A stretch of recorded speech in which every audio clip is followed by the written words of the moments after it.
আর রহমান আল্লামাল কুরআন। Hello guys, আসসালামু আলাইকুম। আপনারা 2 দিন যাবত আমার বউকে নিয়ে আপনারা অনেক মন্তব্য করতেছেন। ও কোরআনের সামনে মাথায় কাপড় দেয় না, বা কোরআনের সামনে মাথা কাপড় না দিলে অপমানও করা হয়। আসলে এটা আমরা জানি না। আর আমি এটা মাহিনকে জিজ্ঞাসা করবো, মাহিন, কোরআনের সামনে কি মহিলাদের মাথায় কাপড় না যদি না দেয় তাহলে কি অপমান করা হয়? অবশ্যই না, এটা আল্লাহ অপমান করে। তাহলে এটা গুনাহ হয়, অনেক কবিরা গুনাহ হয়। এটা গুনাহ হয়, তাই আসলে এটা অপমানও করা হয় না। এটা অপমান করা হয় না। আপনারা বলতেছেন অপমানও করা হয়। এটা আমি মাহিনকে জিজ্ঞাসা করলাম। আচ্ছা মাহিন, তোমার মা যখন যে তোমার সাথে কোরআন মোতালাক করার সময় তোমার সামনে আসে বেপরদা ভাবে, তোমার কেমন লাগে? আমার তো অনেক খারাপ লাগে। মা, আমি তোমাকে অনেকবার নিষেধ করছি না কোরআনের সামনে যে বেপরদা হয়ে আসতে?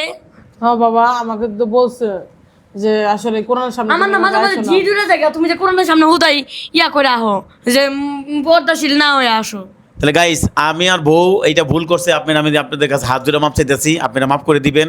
হয়তো ও তো একজন আলেম মানুষ না, মানে আলেমা মানুষ না। আর ওর ছেলে হইলো মাদ্রাসা পড়ে, অনেকবার বলছে পর্দা করতে, আসলে পর্দা করে আবার করে না। এটা আসলে ভুল হয়েছে। দেখ, নেক্সট ডে আল্লাহর রহমতে আর কখনো আশা এভাবে আসবে না, আমি আশা থেকে জানি। আশা, তুমি আর কখনো কি বেপর্দা পাবে? তুমি কোন সামনে আসবা?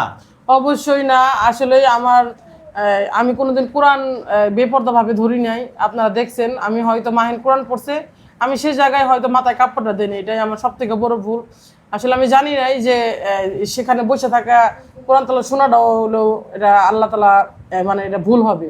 যাই হোক, এটা আপনারা আমাকে বলছেন, আমি অবশ্যই এটা আমাকে ভুল মনে করলাম, যে ঠিক আছে, এটা আমার ভুল হয়েছে, আমি এরকম আর ভিডিও করব না। আর বিশেষ করে আপনারা আমাকে ক্ষমা করবেন। তাহলে গাইস, আমি যেটা বলি, আচ্ছা আশা, তাহলে দেখেন আমি আপনার সামনেই, আর তুমি কোরআন সামনে আছে, তো কোরআন সামনে তোমার সামনে আছে, তাই কোরআন সামনে বলো, কোরআনকে সাক্ষী রেখে বলো, আল্লাহ, আমি আর কোনোদিন বেপরদা ভাবে কোরআন তেলাওয়াতের সময় আমি কোনোদিন বেপরদা ভাবে কোরআন সামনে আসবো না, বলো। হ্যাঁ, আমি আল্লাহর কাছে প্রতিজ্ঞা করতেছি, আল্লাহ, আমি এই কোরআনের সামনে বলতেছি, আমি যদি কোনোদিন বেপরদা ভাবে আসি, আল্লাহ জানে আমার কোরআন আল্লাহ জানে গজব দেয়। তাই গাইস, আপনি শুনতে পারলেন। আর আশা বললো, আর মাহিন, তাইলে তোমার আজকে যদি তোমার মাঝে পর্দা করে আসবে, কেমন লাগতেছে? আমার তো অনেক ভালো লাগতেছে।